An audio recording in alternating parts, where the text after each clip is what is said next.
En realidad, o sea, es como que un gran logro, ¿no? O sea, que nos inviten a nosotros a estos torneos de este nivel, porque es como que toda esa experiencia y todo eso nos ayuda a salir adelante.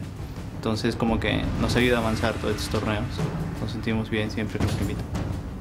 Personalmente yo sí me sentiría, no, o sea, conforme con todo esto, porque es como que vamos a chocar, sí, por así decirlo, con otro nivel de equipos que es en China.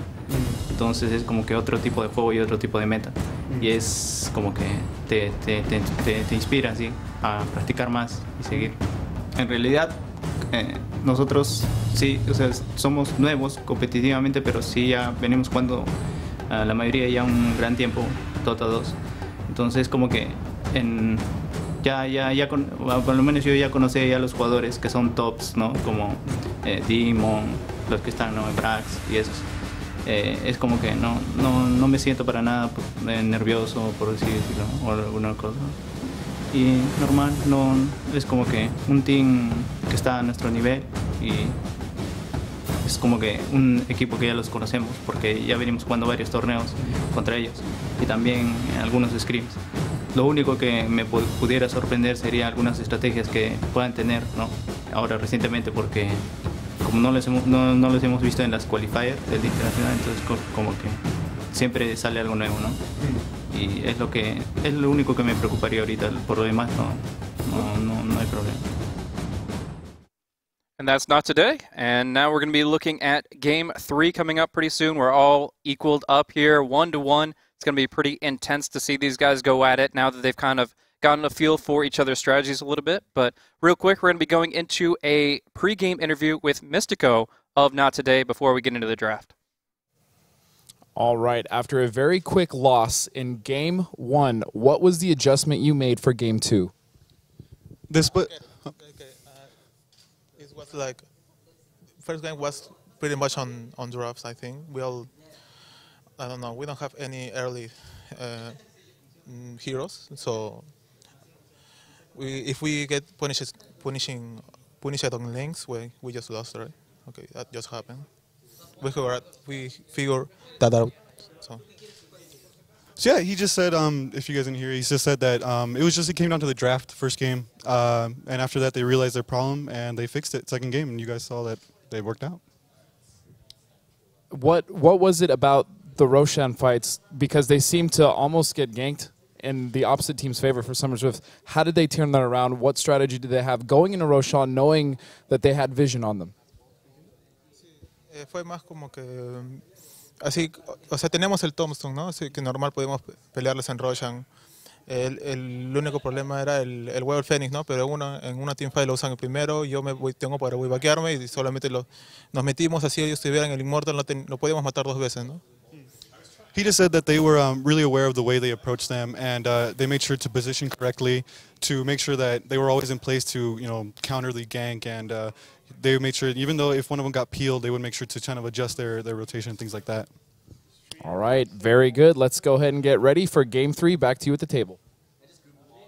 Yeah, already an intense match underway here, and obviously Mystico has some interesting thoughts on that, but now we're going to be looking at a pretty unique draft. We're going to see a little bit more early game tempo coming out from Not Today, and I hope that we'll see a little bit more along those lines for Summer's Rift as well. It kind of felt like they were a little bit too emphasizing in their mid-game play of pushing and not really as much in terms of controlling team fights. So what do you think was mixing from that last draft, and what do you think they could draft to kind of fix that up a little bit? Well, Blaze, I think that really Not Today managed to rediscover their strengths the second game that they were maybe missing the first game, and Summer's Rift maybe a little bit ran away from their strengths in the first game and the second game. Most Not Today wins run through Vaughn and Smash having huge games. And in the first game, the Magnus had a very, very hard time. I think he did his best, but he had a hard time. The Juggernaut was not able to do that much, and he had a very early game focused skill build that he wasn't able to leverage into a lot of early kills. And in the second game, Summer's Rift, who had absolutely dominated the laning phase across every lane in the first game, they had a lineup that was sort of intended to do that and scale. Maybe they got too greedy because there wasn't enough gold for them to advance everything that they wanted to a stage at which they would be able to dominate. So maybe just peel back the greed a little bit. I thought their lineup was very inventive, very clever. I liked it personally, but it didn't win the game. Yeah, and now we're going to be looking at maybe a transition into one of those game-winning drafts. We already are seeing the Bounty Hunter back on the side of Champions of Summer's Rift. Neither side wanting to ban it out first phase, but obviously still a pretty important pick to pick up, not only to give yourself that momentum, but also to deny it from your opposition. So we're going to see most likely Nikwa back on the Bounty Hunter. I think we've seen Demon run it a couple times as a 4-position support, so we could kind of see that, do it up with the Disruptor, but again, it leaves them some flexibility, and of course we saw how effective it was in Nikwa's hands. The Disruptor, though, I know exactly who that's going to. Whitebeard, Disruptor, this is one of his classics. I would say it's in his top 3 heroes as far as like those utility supports that can really do a lot with little farm, with a lot of farm. It's a nice mix.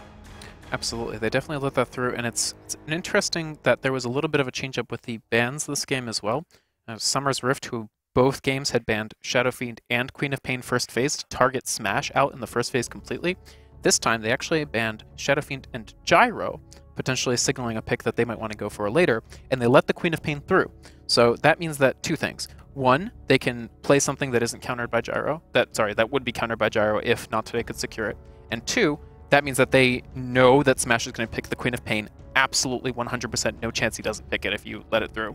And that means that they need something against it. Disruptor is one root against Queen of Pain. Definitely, yeah. Anything with silence, but especially that glimpse back can be very problematic for a Queen of Pain trying to escape. So, although they obviously make it so that Queen of Pain and Not Today get the draft that they want, they're able to pull forward with that burst, they're able to find more kill opportunities. The Champions of Summer's Rift knew what they were up against going into this, and it's very interesting, you note that the Gyrocopter's potential could signal a pickup later on. We could see maybe the Undying or the Visage come out, the Tombstone Zombies, the Familiars, very susceptible to those flat cannon strikes, and really anything with summons. Anything that wants to push with a large amount of units could be a big problem for Not Today. Luckily, they do have the Queen of Pain, the Leshrac, to deal with the latter aspect of that, but still the Tombstone Zombies and the Familiars are immune to the pure and magical damage. Right, very true. So yeah, I think we could potentially see that. If they do pick a Visage, it's a little bit awkward. First of all, that means Nikwa is going to have to play the Bounty Hunter again, which is fine. He did very well game 1. But Visage Disruptor, a little bit awkward. Disruptor's not able to deal the damage quickly enough for Visage to really get tons of charges. They could move into a Drow maybe, but we'll have to see how it goes for Summer's Rift. Maybe they just didn't want to see Gyro. Obviously, that hero has been all over the place lately. Meanwhile, for Not Today, we've got all sorts of int, and that signals the Nyx Assassin pick coming for the first game in this series from Summer's Rift. You seem pretty pumped about this Nyx Assassin, Blaze. Yeah, man. I mean, I just feel like this hero has so much potential up against AoE damage dealers in general. The Spike Carapace is going to be really good against the Queen of Pain, against the Leshrac, going to cause them some real difficulty. And like you mentioned, we're now up against 4 intelligence heroes. The mana burn is going to be absolutely insane. And I'm actually curious if that might encourage them to give Nyx farm more than anything else. Like, they could still run Demon on the Bounty Hunter, Whitebeard on the Disruptor, and actually give Nikwa an offline Nyx, which is so much better in this case instead of the 4 position. Because the 4 position Nyx is going to be very slow rolling in terms of experience. The offlaner, if he buys a mango or two to start himself off, he'll be able to sustain the lane through HP regen, and he'll be able to get that level 6, level 7 out earlier, which means more points in mana burn sooner in the game, and that's going to be a key aspect against a lot of these heroes. So I'm enjoying the Nyx Assassin in terms of his team fight, what he brings to it in terms of disable, and then when it comes down to countering out these intelligence heroes, he's one of the best options. So I expected to see him sometime in this best of 5, and now we're going to see him here up against 4 int heroes, including the Enchantress. No, it's the perfect pick for the situation in some respect, and I think running him support would be a huge mistake. I don't think there's any chance that they do that. I think it's almost certainly going to be core, probably off lane,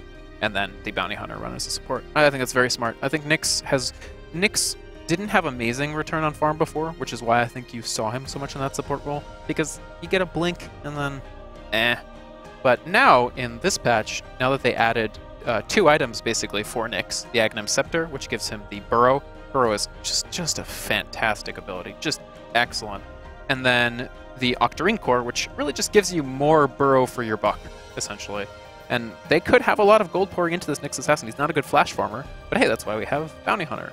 Yeah, the kill momentum could definitely give him some opportunities. I still kind of put a lot of that into his luxury territory, but even just with basic items like a Blink Dagger or Magic Wand, you're going to be able to be involved in the fights create some huge opportunities, initiations, and do some incredible damage. So following up that damage is going to be the Ember Spirit here. Pretty interesting choice, all things considered. We're going to see Tralf pick it up, and he's kind of one of the... Well, actually, it could go to Brax, too. I think I've seen him play one Ember Spirit game this month, so it definitely could be in his hands as well.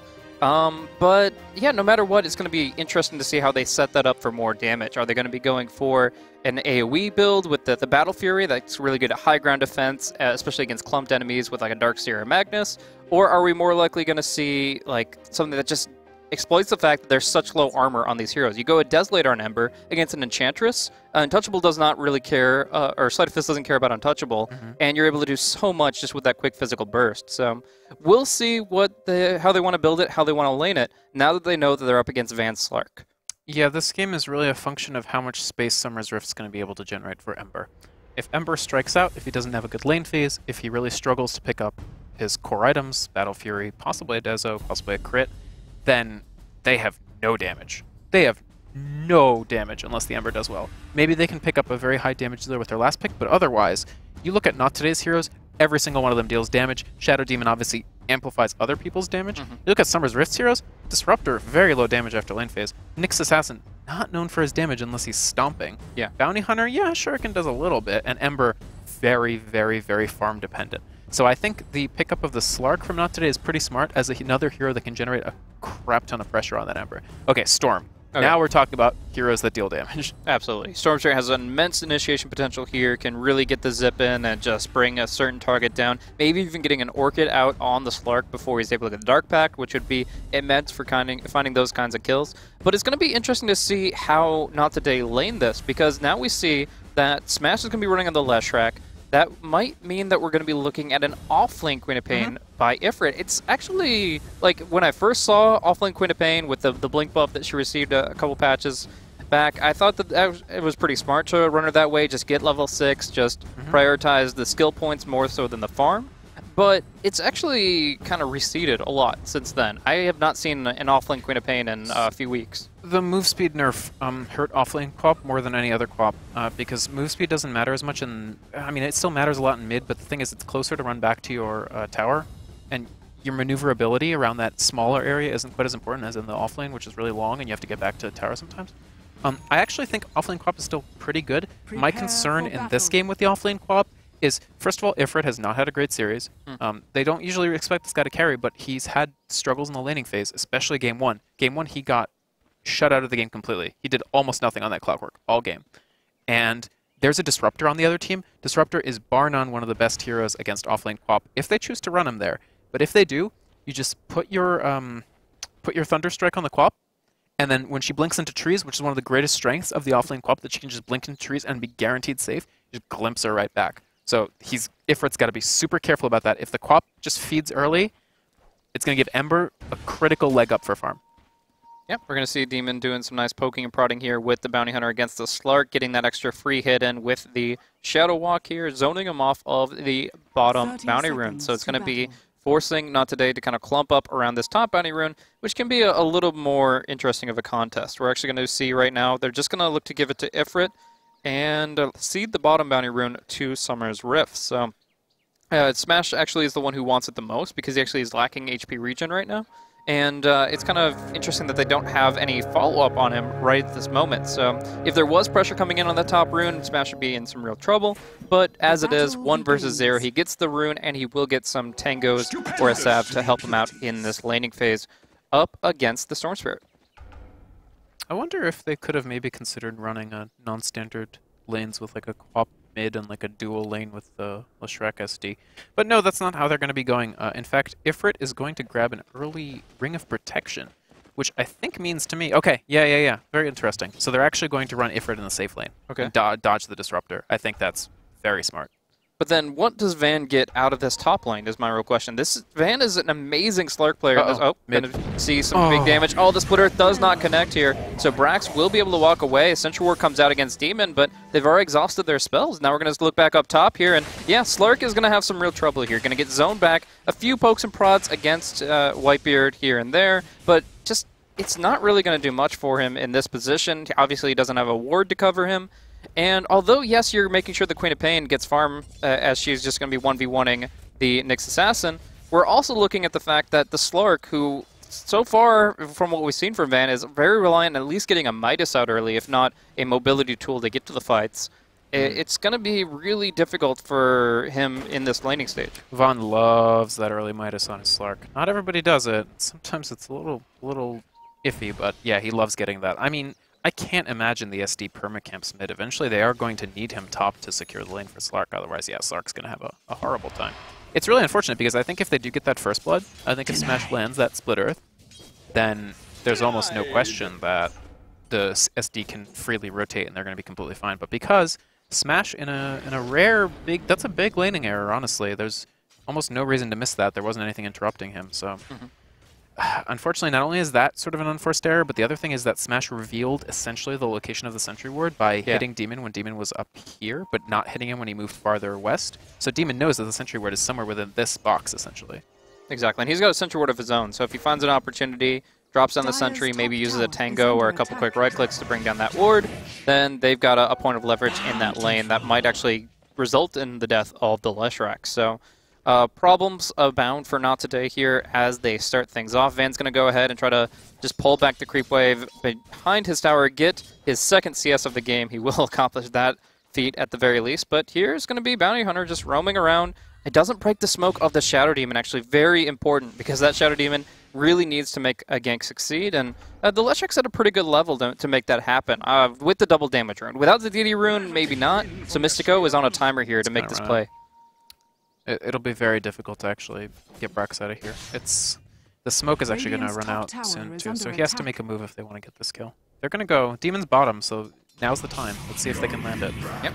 Split Earth will follow up onto Brax, Lightning Storm as well. There's no Soul Catcher, but there's still enough damage for Mystico to claim the first blood. And yeah, like you said, a very important one for them to kind of allow Smash to feel confident in this lane so they can rotate and help Van, because he's still down at 3 last hits and is actually going to be caught out a little bit here. The Glimpse back, and they're going to be able to get the Searing Chains on him. Nice usage of the Dark Pack, but it's not going to get him far enough away. He will be going down, and although it's not the first blood, I think it's almost equal in the impact that kill brings. So they let SD get the first blood, even though Lesh probably could have gotten it. Do you think that is smart? Because honestly, maybe Slark just needs that much help. He needs an SD with a kill coming up there with boots finished. What do you think? I mean, he already had the boots, so I don't really feel like it changes too much as far as what we're looking at. Maybe if we see like an earlier Urn of Shadows or something coming out for the Shadow Demon, that could change things. But right now, he's only got 640 gold banked up. I mean, he has all that gold. He hasn't spent it, so until we actually see what he turns that item into, it's hard to make a judgment call on who really needs that kill. Yeah, I get you. But Slark rotating down bottom, as you mentioned, and the Queen of Pain now maybe stuck in that off lane up against a Disruptor that's gotten his levels. He's now got 2 points in Glimpse, and he's ready to punish that Queen of Pain if she comes up there. This top lane is just looking so good for Summer's Rift. Yeah, they just have no one to put in that lane right now. Now, on the flip side, Queen of Pain does have some levels of her own, so she can counter the Disruptor. Ooh, actually, here we go. Yeah, this is actually going to be a really nice kill here with the Soul Catcher. They're able to get the double Lightning Storm out here onto Disruptor, and that is actually going to give Smash some nice momentum here. I mean, he's already gotten 16 last. It's not amazing against the 22 of Brax, but with the kill and assist on top of it, that's actually really good. I think it's good too. And the fact is now Vaughn does have a lane in which he can feel comfortable. At this point, they can't have that Slark in that sacrifice lane anymore. It's like they can't win the game if that happens. So they have to put Queen of Pain here, come hell or high water. Basically, they don't have much other choice. I understand that, but what did Ifrit get out of the safe lane that changed how we're going to see Leshrac actually going down here with Demon making his rotation and the Lesh just being so very slow. But I'm just trying to think of what Ifrit got that in the safe lane that made it so worth the exchange for a Van missing out on all that last hit. First, we're going to see the Soul Catcher come through, connecting onto Trout. He's going to pop the Flame Guard to stop a lot of this magic damage from coming in, and he's going to bring down Mystico nice and quick. Now Queen of Pain in a rough spot. Will be able to get that blink to the south, but the Glimpse back, and Demon will make it so that it is going to be a 2-0. A very unfortunate kill exchange, and NoT today are just dropping so quickly. Now Demon down to 40 HP, will go down to the Pulse Nova Smash, so nice usage of the ultimate there, but even still, them losing so much on this top lane, and it just feels like no matter who they throw up there, they're in danger, and anybody that gets farmed in the safe lane, it doesn't make up for what they've already lost. I mean, they picked that fight, right? Shadow Demon very much walked up, did the disruption. I don't know what he was hoping for. I mean, you know that the Ember has Flame Guard. It's not like he's doing a no Flame Guard build. Like, Exactly. I mean, what even would that be? So there's really no way that the Queen of Pain, who's not level 6, is going to ever be able to kill that Ember Spirit before they get at least 1 kill in return. So questionable decision-making from Not Today. I wonder if they're sort of already feeling behind the 8 ball because of all the stuff you said about the difficulty of the offlane, and they're like, well, we need some kills to turn this around. And they ain't coming, guys. You just have to sort of triage. Yeah. We're going to be seeing Disruptor make his move here. This has been the wild card that's been really dominating these lanes. Now they're going to get the damage onto Ifrit. Can they get the glimpse range? No vision and no range on the spell. They'll drop down that lane ward, so one of those problems is solved. But I really feel like overall, the fact that this has changed so much is mostly because of how Whitebeard has moved on this map. I don't think they actually saw him there when they went for the play against the Ember. They thought maybe it was 2v1. I thought that John Trout would just be losing a bunch of HP and force back under tower. Instead, Whitebeard's there to not only save the day, but turn the fight to get them the kills. And this just makes it so difficult for them to contest this lane. That's true. But he was off map. You know he's not mid. Exactly. You know that your vision has been worse overall through the series. Summer's Rift has generally dominated the vision, except in the game where they eventually lost, where they lost the vision because they were losing. But in general, in this early game in the laning phase, actually, we get a free kill for Nyx bottom. He uses the Vendetta full combo on the Slark, who is a little bit under level from where he'd like to be because he started in the offlane. Yeah, actually, I'm noting his skill build right now, and he actually doesn't have his opponent Dark back. Like, he had a chance to cast a spell because he was able to pounce at the last second, and he didn't actually go for the Shadow Dance. He didn't skill that. He's 3, 1, and 2 at level 6. So that second point in Essence Shift costing him his ultimate, which I'm not sure of his mana, so I'm not sure if it cost him his life, but it very well might have. Now we see the Queen of Pain blinking out of the Sting Chance, but glimpse back onto the tower. The Sonic Wave will make it a 1-for-1, but what a kill exchange. And now down in the jungle, Nikwa and Demon collaborate for an Enchantress kill, and it just feels like Not Today are just breaking at the seams. It comes down to laning again. This is right now looking not as awful as Game 1, where they picked 0 lanes that could ever win, but it's looking similar in the sense that their lanes are pretty weak. They're not really able to dominate any of the lanes, and even looking at like the CS, you can see that Brax is winning handily in mid. You've got Ember farming better than his counterpart, and even Nyx is getting a ton of farm. Plus the Demon is doing work. He's level 4, almost 5, perfectly fine for a support at this stage, and Whitebeard Disruptor. This is the reason it's considered a signature hero for him. Absolutely. He's just been able to accomplish a lot already, and now up to level 5. He's 1, 1, and 3. Yeah. Wants to do 1, 3, and 1. Yeah, you are correct there. But I was talking about the KDA actually. So, oh my god. Yeah. You are correct. All the numbers I'm jump wrong. around a little bit, but no matter what, it means pain for Not Today. They have been taking a lot of unfortunate exchanges, not knowing his position, taking for granted that, like you said, Disruptor doesn't bring much damage beyond just a little bit from the Thunder Strikes, but this Glimpse repositioning has just absolutely destroyed heroes like Queen of Pain and Slark. We're going to see Slark pounce away. There's no Glimpse to bring him back this time, but even still, he's not farming. He can't even get to the jungle to tap into an easy camp right now. Absolutely. He's being hemmed in, and Summer's Rift are very good at the stealth gameplay. So far, I would have to say... Uh-oh, Slark? I think he's got the ultimate, so he should be able to just pounce away, but he goes in for a little bit too much offensively, and it does put him in a kind of kill range. I mean, now the Bounty Hunter just hiding Jimmy wants inside Invis, and he could just go for the Shuriken. But it's hard with that Shuriken these days. It's so short range. And the guy, he's not tracked, so you can't like hit a creep and bounce it to him. So. Exactly. So, I mean, that's the big difference there, along with the fact that this Slark just goes ahead and hides out in the Fog of War to get that HP back. Demon just has to look for another opportunity. It's going to be on this bottom boundary rune. He will snag it, and that actually puts him closer to level 6, but he needs to get out with the TP, the Disruption, and the Split Earth, both in a position to bring him down, and Demon will not get the sacrifice to Roshan. We will see here Queen of Pain's unable to really stop Nikwa from retreating, and in the end, it's a nice pickup. It's a freebie for Not Today, which is something that they sorely needed here, but it's still not preventing Summer's Rift from accomplishing their goals. They really needed to involve Enchantress in some aspect of this video game that they're playing, because Stinger has been, up to that point, invisible. Just completely invisible. Hasn't done a single thing. And they picked this Enchantress into already seeing a Bounty Hunter, so you already know your lift's going to be a little harder than it usually is. And whatever they expected from it, up to that point, he hadn't delivered at all. Even now, this Enchantress has to do a lot more to justify its presence in this game. Yeah, I think maybe they misread the lanes that were going to be brought by Summer's Rift. Maybe they thought that Nequa was going to be running on the Bounty Hunter again. And by assuming that, you could say, okay, well, if the the Bounty Hunter is harassing the Enchantress in the jungle, she's doing nothing to the safe laner, and Queen of Pain or Slark is getting free farm.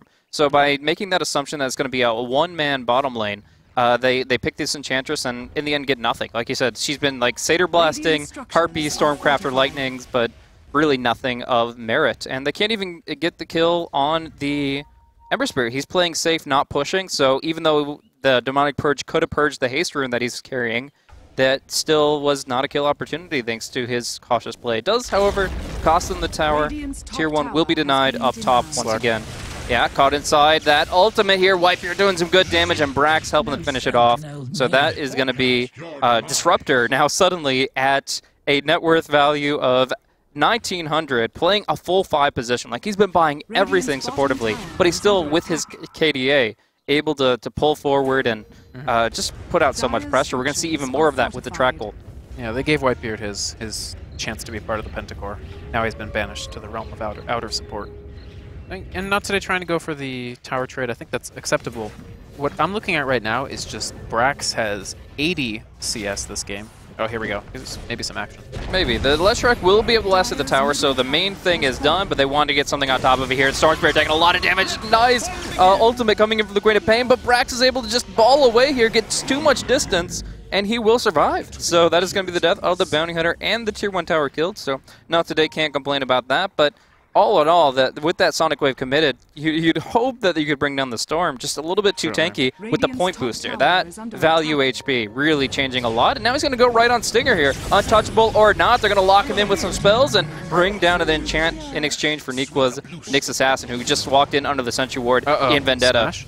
Yeah. Okay, Oh, we're going to see some good damage coming in with Johnny Walker getting the double searing chains and popping the ultimate. Massive damage from those Fire Remnants, and they're going to make it 11-7, a 3-for-1 all in all. And yeah, just really starting to run a train over their opponents. And that was without the Disruptor ulti. So any fight that they have with that is going to be automatically better. But the pickoffs and just the low HP that Not Today are currently suffering from is allowing Summer's Rift, even with their low damage heroes, to still find some amazing kills. If Smash dies again, this game is going to be, I don't want to call it impossible, but really hard. Basically, this game at this point is a test of just how much Smash can Pastor. Because, I mean, the Leshrac is doing well. He's got 6 kills, only 2 deaths. He's got Arcane Boots, so he can build toward, and a Soul Ring, so he can build towards Bloodstone. He is behind Storm Spirit on the Bloodstone development track, but he shouldn't be too far behind, hopefully. I mean, Leshrac has to do so much work, and he has to get so tanky, too. He's going to need a BKB, probably, at the very least. Possibly more defensive items on top of that. Obviously, he's going to need the Octarine Core. Obviously, he's going to need the Bloodstone. Yeah, we're going to see Bounty Hunter snatch the rune, and now it's going to be Slark going on to Demon with the Dust of Appearance here. He actually might be able to get this kill here. Yes, the Dark Pact will make it so, but Nequa connects with the Vendetta. No track movement speed thanks to Dark Pact, but will the Impale connect? Oh, nice juke from Van, and he's going to be able to survive. And in fact, try to turn. Maybe he connects with the Pounce to start things off. No cooldowns right now for the Nyx Assassin, and Stinger is coming in. Queen of Pain really wants it. He actually guessed with the Scream a little early, but in the end they connect with the Shadow Strike. They will get this Dark Pact off, and Nequa will be going down. So finally getting some forward momentum here. Up top, though, we're going to be seeing Smash caught out. It looks like it was actually the Storm Spirit picked up on the top rune spawn, and then just kind of an exchange back and forth between these two cores. It's actually critical. Although, for what it's worth, Storm does have an Invis rune, so you could see him TP back, use Invis, and still make a pretty big contribution. Oh, but under the guise of Invis, the Sentry Ward will catch out Demon here. Still going to be turning a lot of damage thanks to Whitebeard's amazing Static Storm. No spells for the Ent heroes means no chance to win the fight, and we are going to be seeing a 13-10 kill score now coming out. Even when they get the jump, Whitebeard is there to secure the fight, and that silence is just so impactful this game. Yeah, on certain heroes, Whitebeard just looks just incredibly impressive sometimes. And this Disruptor play is honestly very, very, very on point. When we last saw Summer's Rift, not including the best of 3, that was sort of just like a warm-up against NAR, they were all struggling except for Whitebeard in that series in the open qualifiers, and he was really carrying them. And I think this game, Whitebeard's really been the difference maker. Other than Whitebeard, I think they're not far apart from each other. Whitebeard's playing great. Absolutely, and this is just him in his comfort zone here. I would go a little bit into his item build of the Tranquil Soul Ring, and kind of talking about, I don't really feel that Disruptor is lacking that much mana, but this guy knows this hero like 100 times better than I ever would. So I'm just going to be very confident and say that he really feels that this is the way to keep him sustained, keep him active on the map, and so far, so good. I think it's for mobility, for sure. He wants to always be in position and get into position to get big static storms. And as soon as he hit level 5, and his Glimpse outranges Quap's Blink, you want to be able to sort of walk to make up the remaining distance between the Blink and being able to land Glimpse on her, and Tranks does that better than Arcane's. Yeah, I think the Tranks is fine. It's the Soul Ring aspect. I think the general feel that I have for Disruptor's mana pool is, unless you're casting Static Storm twice in the field, which is definitely possible with the short cooldown, you should just be able to kind of refill at base and still have plenty of mana to work with. But we'll see under the Sunshine Ward, Nequa will be revealed. They won't find the opportunity to close in on him, though. The pounds will not connect, and overall, Nequa just gets some good scouting. Bloodstone's at the exact same second for Smash and for Brax. That's very intriguing. Yeah, but Brax does have a lot more behind it here. Actually going to see some damage coming in here. Slark pulled into the Static Storm inside his ultimate, Shadow Dancing it up to try to survive. He will pounce over the tree line and get out, but Enchantress gets just mutilated by the Sleight of Fist, and now Brax, even with the Soul Catcher, still doing some real work. Ifrit getting stunned out. Smash taking a lot of damage. It will be Triumph to fall first, but even with the Bloodstone heals coming out, it's still going to be the death of the Lesh. Now we see Whitebeard hiding out in the trees. TP shouldn't succeed. Will it? Oh my god! Alright, he's a god. Alright. We have witnessed the ascension of a god. It's god. I'm speechless. That was incredible. That TP, a little bit of luck, but some actually really profound skill coming out now. Mystico going to be picked off. Brax down to low HP, trying to ball away. Just needs to get a little bit more distance, and he goes ahead and suicides before the chance of a pounce comes out. So Nequa? Yeah, interesting movement here. He's going to shift Q the Blink and start going for the Mana Burn play, trying to distract them from this tower, get more reinforcements here. The Static Storm cooling down in 25 seconds. There's one more reinforcement. Oh, then a big one too. Ember Spirit coming in, getting the Searing Chains, and some real damage coming in from Nequa and Trout. They're going to be able to bring down the Lashrak and force that suicide as well. Now it is at the same time the Queen of Pain picking off the Nyx Assassin. Some interesting Fire Remnant play, and Ifrit out of mana and about to be out of life. Nice Magic Wand, though. He's actually able to turn it. Ifrit will be able to kill off the Ember Spirit, and they secure the Tier 1. Brax completely out of mana, no Soul Ring left, so this means Ifrit should be able to blink, and he will be able to TP out of here. Bounty Hitter can do nothing here to change the state of affairs, and that is an incredible exchange. Why don't you wrap that one up for me, because my mind is blown. All right, so after 2.5 games, we are finally entering the true realm of true American Dota, where you have no idea what's going on. Everybody's making plays that ride the knife edge between godlike and, at best, questionable. And honestly, I think that's better for not today. I think that overall fight, just because so few of Summer's Rift's kills were track kills, if all their kills are tracks, I think that's definitely Summer's Rift. Exactly. But I'm pretty sure almost none of them were, because Demon died early in the fight, and he was only able to re-enter after it was basically over. And that caught up Quap, where the Queen of Pain, who's in a supportive role, actually has Aghanim Scepter now. That means that she's doing a ton of damage on that. It all goes through that Flame Guard of Ember Spirit. You're seeing Ember Spirit already have a little bit of trouble living through these fights. A little bit of trouble is about to become a lot with that Quap pickup. And Slark mostly, you know, did fine there. He didn't immediately die as he has in some situations. So yeah, and I mean, just being involved in the fights there, despite having a really good laning start, it's going to be able to build him up to a point where he can actually get involved in this mid game. Now, finding a Shadow Blade here at 19.5 minutes, that's almost a safe lane position as farm timing for Shadow Blade. A little bit behind, but when you consider the drums, the treads, all these items that he's carrying, it's actually quite respectable. So the fact that he is able to be involved in those kills, that although he didn't really...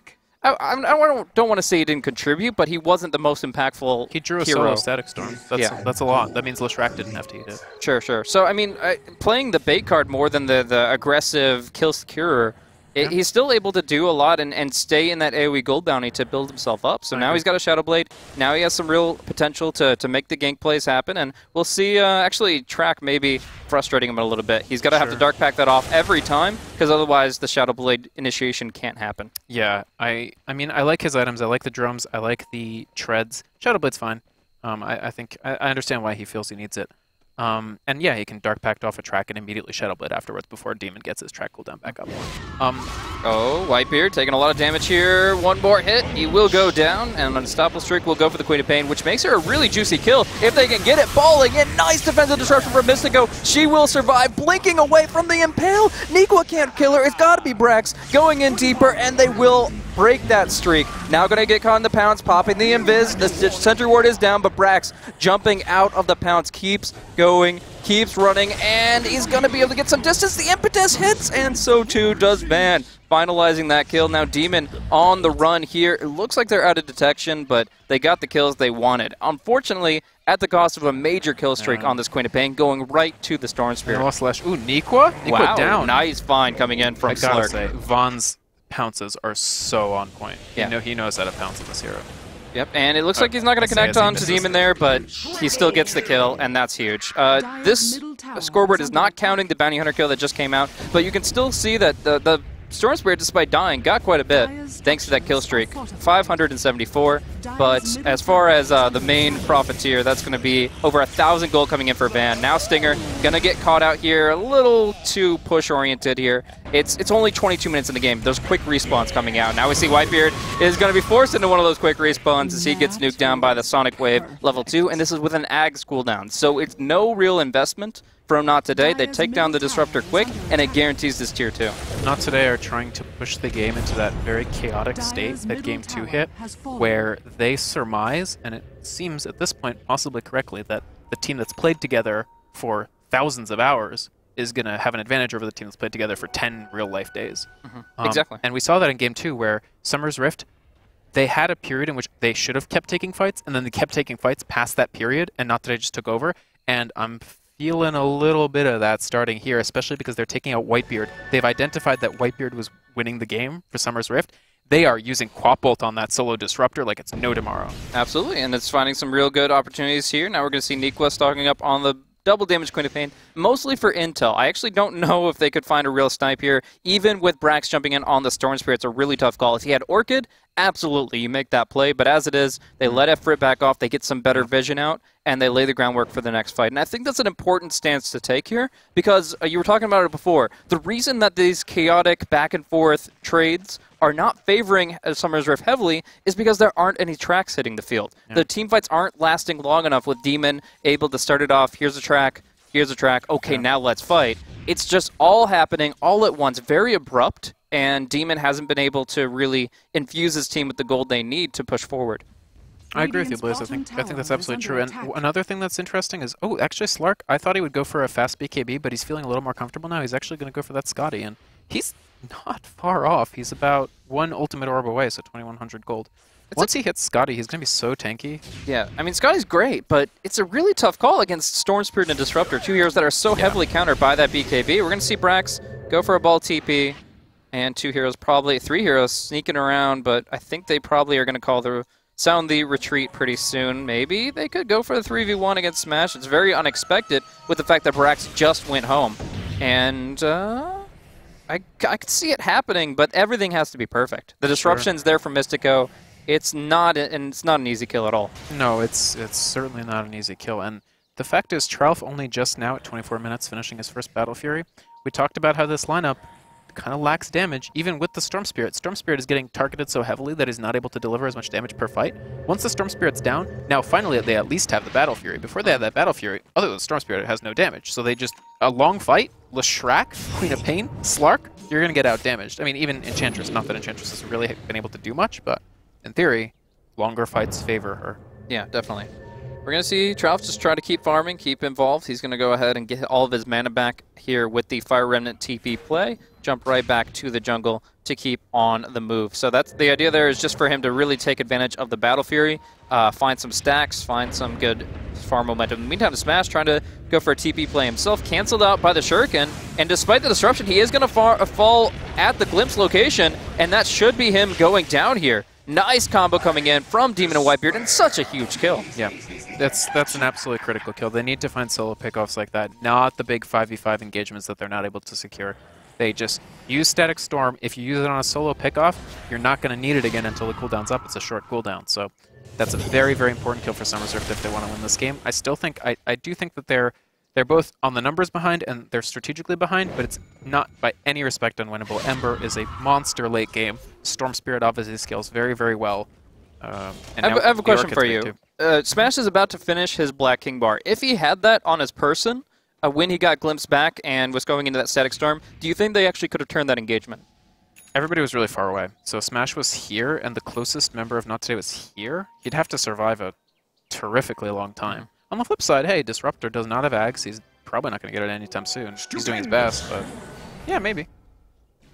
I mean, obviously, he could just have used the BKB to stop the play entirely and get I think prevent he the would glimpse, TP or something. Yeah. I'm over here. I think he TPs. It's too iffy to do anything else. Well, he actually had his TP canceled earlier by the bounty to catch him out in that spot, but I still think it's going to be a kind of a game changer here, and not just that teamfight scenario, but the future ones. With this gem now up on Smash, they need to keep him alive, but he has all the tools they need to make that happen. They might just go for a casual D ward over here on the south, but Brax going in right now, trying to prevent a disruption by bringing down Mystico, and he will go down to the Orchid Silence, while Brax just keeps balling away from the Sonic Wave and away from death. Ember Spirit pushing up top with his Battle Fury Cleave. Not the best Sieger, but he clears waves fast enough, and now he can actually go toe-to-toe with this Queen of Pain. Doesn't want to worry about any kind of pick-off against him, any chain disables, but overall, he's playing where they're creating space for Trial to form. Yes. And that pickup is just building up Bloodstone back up. As we saw, the quick respawn's been very important this game, getting back into that fight, and just overall, I really like their movement. Now, double invis play against Ifrit here. The steering chains does not connect, however, and they won't be able to find the Queen of Pain. So she'll blink out. Maybe they get the tower, though. Queen of Pain's all fully defensive, so yes, Trial will secure this tier 2. Yeah, I mean, very smart play from Braxton, generating more space.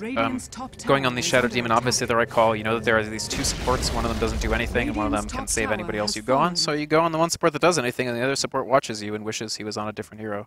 So now he has Mech Enchantress, which is actually a big deal. Now he can at least heal people, try to prevent them from getting instantaneously popped by Storm Spirit. It would have absolutely saved Shadow Demon if he had that Mech before the fight. So it'll get a little bit harder for Summer's Rift to find those pickoffs. Yeah, going to be a lot of mana expended here. Actually, Mana Burn against Stinger's going to take that down below half, and that's going to cost him a decent chunk of HP. The Nature's Attendants, though, will heal him back up, and Neek was the one to get completely cut out. Now, Brax, he did get stunned up there, but still able to make the full zip away.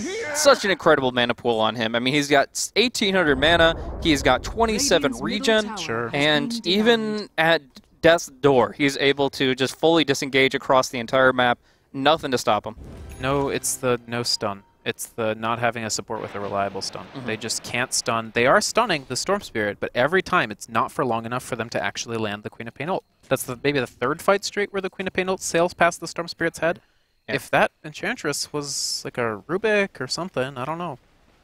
Yeah, it's a tough sell there. I mean, it's such a good hero to have disables against, but you also have to remember that Storm Spirit was the one of the last picks coming out for Summer's Rift. So all in all, they drafted the best they could, but not knowing what was going to be that last pickup, thinking it was probably actually a different laning configuration, it really is difficult to see this kind of pickup coming, and Storm Spirit thriving in an environment where he can just make plays like this. Unfortunately, it's against an illusion, but even still, the idea is he goes aggressive, and he doesn't have to really worry about what's going to be thrown at him. Smash. Yeah, nice pickup here. Even without the gem, they're going to be going for a big play here, but Smash is actually the one that gets caught out, and that's why you can rarely use that disruption offensively to set up the split earth, because immediately after, your Smash goes down. Now we see Mystico actually being picked up, but a nice Sonic Wave will force them running back the other way. Nice kinetic field, really locking Slark out of the fight, and they're just going to be able to walk away. In the meantime, Bounty Hunter did get killed off to the south, so, I mean, it is going to be a 1 for 2, but the kills on Smash, keeping his Bloodstone down to 2 charges is absolutely immense. Leshrac really wants that Bloodstone to have a lot of charges to give him the mana regen that he needs. He can't just sit there on low Bloodstone. He gets that item because this hero needs more mana regen than basically any other hero in the game, bar Tinker, the other guy who goes Bloodstone, so, and obviously Storm Spirit, I don't know. I think Smash, with the BKB down, that was just such a chancy play. He still had like 20 seconds of cooldown when they started that play. Sure. Smash has not had the greatest game. He has 8 deaths. A lot of them are, of course, inevitable, but a couple of them, he missed the first blood. He's went for that kill without BKB. He's got to be a little more careful. Now, the nice thing is Vaughn has recovered from being sacrificed in the laning phase to being the second highest net worth player on the map. He has a Scotty, he has a Shadow Blade. He got 1 kill that fight, didn't manage to get 2. The Disruptor play continued to be extremely effective from Whitebeard, and now has a Blink. Look how Brax gets to play here. Because he's not up against any stuns, even against the mech, he doesn't care. He didn't go for the TP, so a little bit dangerous, but no Dark Troll Summoner, no catch out. He just gets the kill, walks away, gets 1 more Bloodstone charge. The fact that he can play like that in this kind of a game just shows what an amazing last pick that Storm Spirit really can be. That he can just suddenly do so much work and jump all around the map, not worried about what locks him down. We're actually going to see a Static Storm come out onto Ifrit, caught in the kinetic field. They will bring down the Queen of Pain. Nice searing chains into the jump from the Blink Dagger on Whitebeard. And there will be a lot of players that question Blink Dagger on Disruptor. Like, oh, he already has an insane range on Glimpse. We'll add 1200 on top of that. Sure. For Glimpse, for Static Storm, the positioning is key here, and it gets them the kill on the Queen of Pain, subsequently the Roche. Yeah, hard to argue with the results, certainly. And I think Summer's Rift, Nico might be in a bit of trouble. Well, he's dead, I think. Yeah. I mean, he'll try to survive. He'll buy himself a little bit of time, and the Tornado will actually be the thing that keeps the Blink Dagger fully on cooldown. No chance to escape. Roche is already down, I believe? Yeah, they are going to secure it just with the kinetic field, a few more hits, and Brax will pick up the Aegis. So lots of Bloodstone, lots of Aegis, he goes in hard. Stinger going to pop the Mechanism, pull himself back, try to heal up with the Urn, but they will bring him right back into the fray with that Glimpse. So now it's going to be Brax on to Mystico, trying to bring him down, and that is going to be a nice, easy kill for a skill-less Shadow Demon. He just can't cast anything.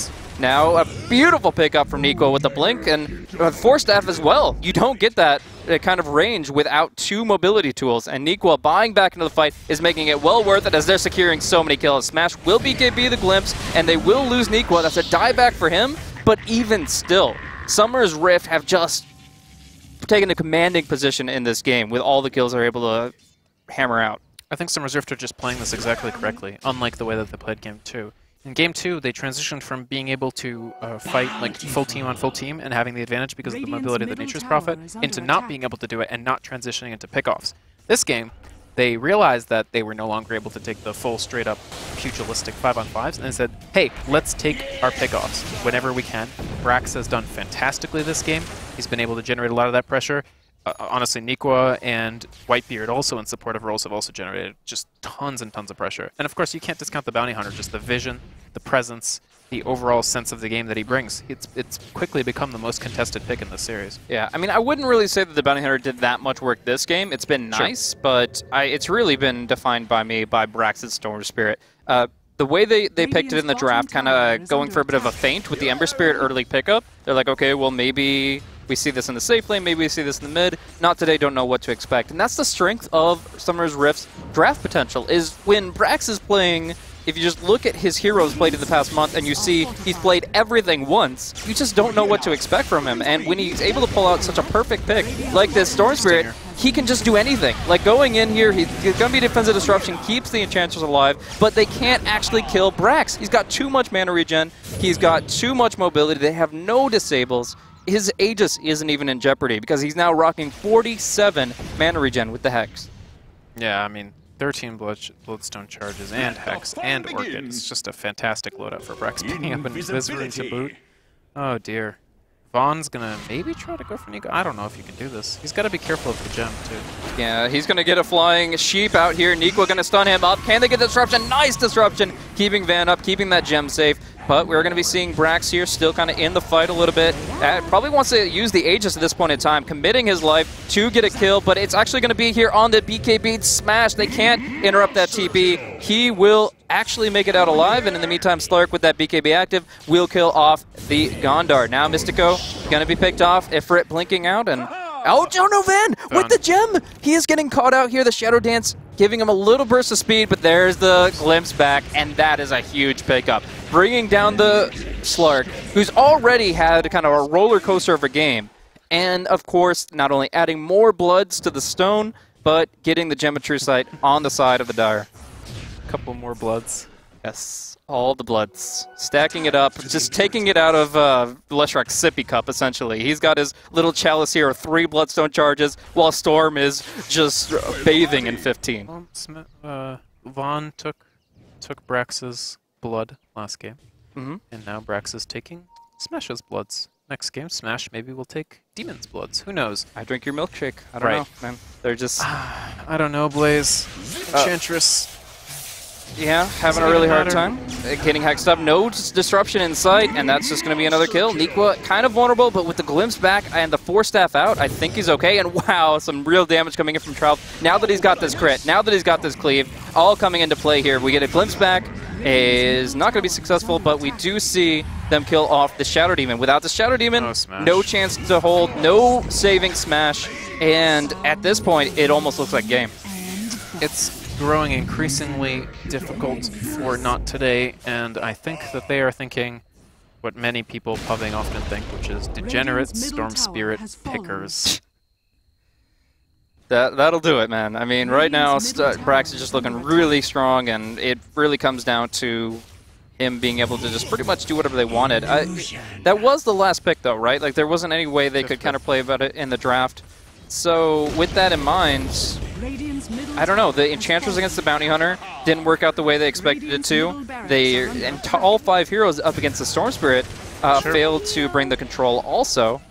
I don't know. I just feel like they really are so dependent on Mystico getting a offensive disabler. And we're actually going to see him perhaps picked up. Nice Glimmer Cape usage, and Brax just makes the jump away. Back over to Van, who's actually going to pop the Shadow Dance, try to get some damage here onto Brax. But up to the high ground, it's a big chase coming through, and it's just going to be Brax walking away from Van. They noticed that his Aegis expired, and they figured, hey, if we can avoid him getting Bloodstone Suicide, we can actually pick up a ton of gold. Because, I mean, Demon's going to give you some gold, but Brax would give you a lot of gold if he didn't use the Bloodstone. But I think even if they managed to get him low enough, he would still Bloodstone. Doesn't cost any mana, so even if you're totally out of mana on a Storm Spirit with this big of a streak, you can still Bloodstone and give the enemy team a big, fat nothing for their efforts. So it just feels like there's a lot of standout potential for Summer's Rift. We don't see it every game, but just considering what Whitebeard was able to accomplish in the early game, what Brax brought to this mid-game, like, it's just, it puts these players in a position where they can really shine. It's in high-pressure circumstances. We obviously saw them fold a little in Game 2, but when they feel confident and when they're able to get just even a slight draft advantage, they push it to the limit, and we're seeing that here. Summer's Rift looking really strong at this stage in the game, and I'm trying to think of what NoT Today can do to bring it back. I feel like Slark suddenly needs to pull an Abyssal Blade out of thin air. Yeah, that would be his next target. That is what he's going to... For them to actually ever kill Storm Spirit, they're going to need multiple sources of disable. They're going to need this Scythe of Vice finished on Leshrac, which he's 2,500 gold away from. And they're probably going to need an Abyssal or at the very least a Basher from the Slark. So yeah, it's very, very, very difficult for NoT Today, honestly. They haven't been able to... they did solid in the mid-game when they were sort of tactically outsmarting Summer's Rift, but when Summer's Rift made that necessary adjustment, which you have to commend them for. A lot of times teams will sort of just keep bashing their heads into the same wall. But you can see Slark not even really able to duel the Ember Spirit anymore. I've liked Trouf this series, honestly. I felt it a lot more than I felt from watching him in other more amateur teams as well as, like, you know, in-houses. I'd say that's fair, yeah. He seems much more comfortable in the core position. I mean, even when he made the plays back in E-Hug, it just didn't seem to be, like, in his zone. But this has been really strong for him. The Lycan, obviously not so much, but you're never going to be in a strong showing position when your interior team is losing that hard. We're going to see him jump back out, but there's another aspect of this Ember Spirit too. It's the same thing with the Storm. If he gets the Remnant, if he's able to use his ultimate, he's able to jump away, and at that point, there's nothing to control you. Finding that opening, though, that's huge. Jumping in with the Searing Chains, getting the kill on Stinger here, just needs one more hit, and there it goes. Well, they needed to run out the Glimmer, I suppose. But yeah, honestly, I just think Trouf's motion around the map, he just looks good, dude. He looks really, really good. All right, man. Well, now at this point in the game, NoT Today are trying to bring it back. They are looking at their luxury core items to try to pull it back together. You mentioned how far behind Leshrac is and getting his next pickup. Slark as well. Where do they find that farm? Do they start farming the enemy jungle? Do they start pushing that like we see on the bottom lane here for Smash? How do they find this, or is it just out of hope? I mean, we already see Brax diving. Yeah, defensive disruption will cancel out that Hex a little bit. Glimpse though on the Slurk. Slurk's out of the fight. No, he cannot hold the Radiant base without the Slurk and without the BKB coming out from him. He's sent all the way back into the jungle to farm indeed, and that is going to be costing them so much here. Smash will die at the steps of the fountain, and we're going to see the glyph pop very early on here, just trying to hold one lane of Rax. Finally, Van making it back in. We'll look over at the buybacks. The Radiant have 2, and they're going to need them here as we see them go in. Finally, Van does pop that BKB, counters out the Glimpse, and goes hard on to Nikwa here, doing some good damage. But the Invis gets him away, and we're going to see a huge jump from Whitebeard. Static Storm, Kinetic Field, locking them all down. They'll kill off everyone. A 5-man wipe, no buybacks even offered. Summoner's Rift wiped them out, and here, 40 to 30, 41 minutes in, 15,000 net worth ahead. Summoner's Rift take game 3. Yeah, that was, honestly, from Summoner's Rift, that was the adjustment that they needed to show that they could win the series. When, like, to win a best of 5, you're gonna be behind some games probably unless you totally outclass the other team. So in order to win, you need to be able to take your behind position strategically, tactically, in terms of net worth, whatever, and be able to adjust the strategy that you're doing, adjust your tactics, and switch to something that will work. And that's exactly what they did this game. I think it was a lot of players on Summer's Rift played very, very well. I think that was just extremely deserved. They're looking quite polished. I don't think this says that much about... I don't think this marks the series being over or anything. I think Not Today could still take it. I also gotta say, I feel like Not Today were fighting 4v5 most of that game. I think the Enchantress pick did nothing. I can't think of a single thing that the Enchantress pick accomplished this game. I mean, if the mech had been able to save a few lives, that would have been a different story. But the time it came out compared to when Brax started dominating, it was just a complete shadow put over the entire team. So yeah, the defensive attributes of the Enchantress were a little bit understated there because of the momentum that Brax was able to find, but just overall it shows that Summer's Rift really have their heads back in the game. They know what it's going to take to bring this match in their favor, and it's going to be Not Today that have to figure that out as well. Absolutely, and so Summer's Rift taking it to match point. They're ahead 2-1. It's of course a best of 5, so if they win one more, then they will be heading to the finals in China for WCA in December, possibly contending for an almost $400,000 prize pool. As for the losers, whether that be Not Today losing the next game or maybe coming back and winning 3-2, they will be seeded directly into the PAX Prime Seattle bracket, where actually viewers at home can participate as well, entering through the open qualifier. You want to talk a little bit about that? Yep, so if they go over to wca-america.com/open, they're able to jump into the open brackets. They can sign up there, and they have a chance to be competing against one of these two teams down the road. Obviously, they have to battle out through the open bracket, and then eventually they'll be having the opportunity to compete in Seattle. So if you feel like you're up to the task, if you're in chat just talking about how these plays are going out, you think that you can do it better, well, show us your stuff over at WCA-America. If you're talking trash, then it's definitely put up or shut up time for you come the open qualifiers. And with that, we're going to cut to a quick break, and then we'll have the rest of this best of 5 that's very, very exciting between Summer's Rift and Not Today.